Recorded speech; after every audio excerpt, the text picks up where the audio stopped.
there's a theme to the life of somebody who's suffering from any level of PTSD symptom. And that theme rolls through their life in that the way they reacted to the first trauma is the way that they will react to every trauma from then on through their life.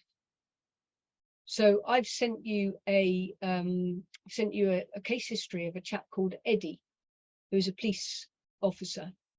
And I've sent you the full list of all of his sessions. And this chap, right in the beginning, right in day one, was talking about feeling like a wave was coming over his head. And when the stress level got so high at work, he got this wave come over his head and he couldn't think straight and he started to cry and he was just completely lost, frozen. And I always take copious notes, like everything they say I write down, but I'm a journalist, so I'm used to that, but like every single word. And so I didn't note that first session. I didn't write the notes immediately after that first session. And so then you'll notice he came back, and all the way through these sessions, he's saying the same thing, that there was a wave, that he felt frozen, that he couldn't move forward, he didn't know what to do. And then finally, he remembered a trauma of where he watched someone drown and he couldn't do anything. He was frozen in fear. He couldn't move forward.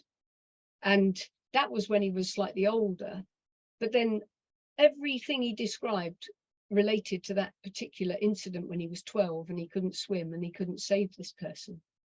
Then he remembered somebody else at school drowning when he was there and he was incapable and useless. And he said constantly, I'm useless.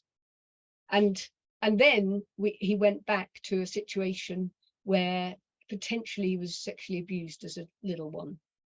And he just remembered snippets of it.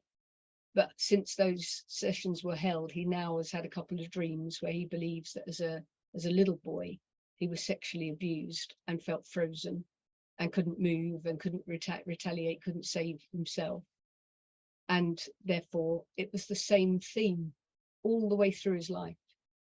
So people who come to you with OCD from the age of like, oh, I've had it since I was tiny, had it since I was 2, 3, 4, the likelihood is that they're giving you the clue to go right back there. Don't worry about what happened when they were 12. Don't worry about what happened when they're 17. Just allow the body to take them back to the very first time. And the joy of this particular protocol is you're not taking them anywhere. You aren't deciding that today we're going to go and explore that incident when you were 17 or tell me more about when you were 12 in hypnosis. We don't know where the root cause is. We don't have a clue.